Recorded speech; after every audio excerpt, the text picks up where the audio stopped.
ಯೇಸುವಿಗೆ ಮಹಿಮೆ.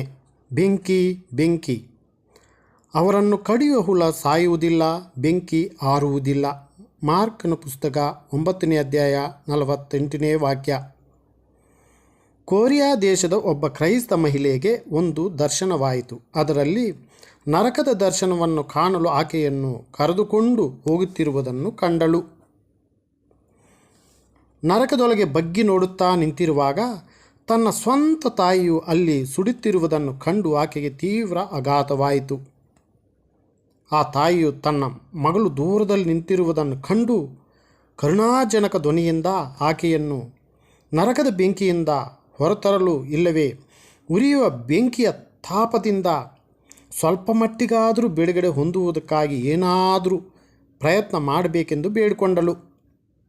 ಇದನ್ನು ನೋಡಿ ಮಗಳು ಅಳಲು ಪ್ರಾರಂಭಿಸಿದಳು. ನರಕದೊಳಗಿರುವ ಯಾವ ವ್ಯಕ್ತಿಯನ್ನು ಯಾವ ಸಮಯದಲ್ಲಾಗಲಿ ಯಾವ ಕಾರಣದಿಂದಾಗಲಿ ಹೊರತರಲು ಸಾಧ್ಯವಿಲ್ಲವೆಂದು ಆಕೆಗೆ ಚೆನ್ನಾಗಿ ತಿಳಿದಿತ್ತು.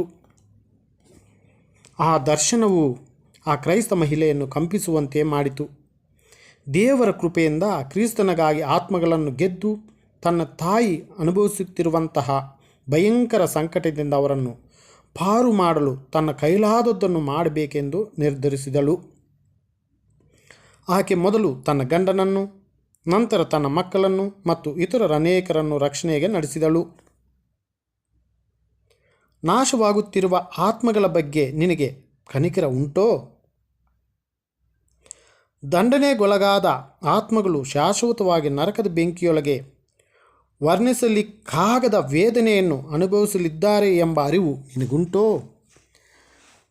ಪ್ರತಿ ರಕ್ಷಣೆ ಹೊಂದಿದ ವ್ಯಕ್ತಿಯು ನಾಶನದಲ್ಲಿರುವ ಕೋಟ್ಯಾನುಕೋಟಿ ಜನರನ್ನು ರಕ್ಷಿಸುವ ಒಬ್ಬ ನಿಷ್ಠೆಯುಳ್ಳ ಸೇವೆ ಮಾಡುವಂಥವರಾಗಿ ಕಾಣಲ್ಪಡಬೇಕು. ಇದು ದೇವರ ವಾಕ್ಯ ಮನುಷ್ಯರನ್ನು ಹೆಚ್ಚಿಸಿಕೊಳ್ಳುವುದಿಲ್ಲ.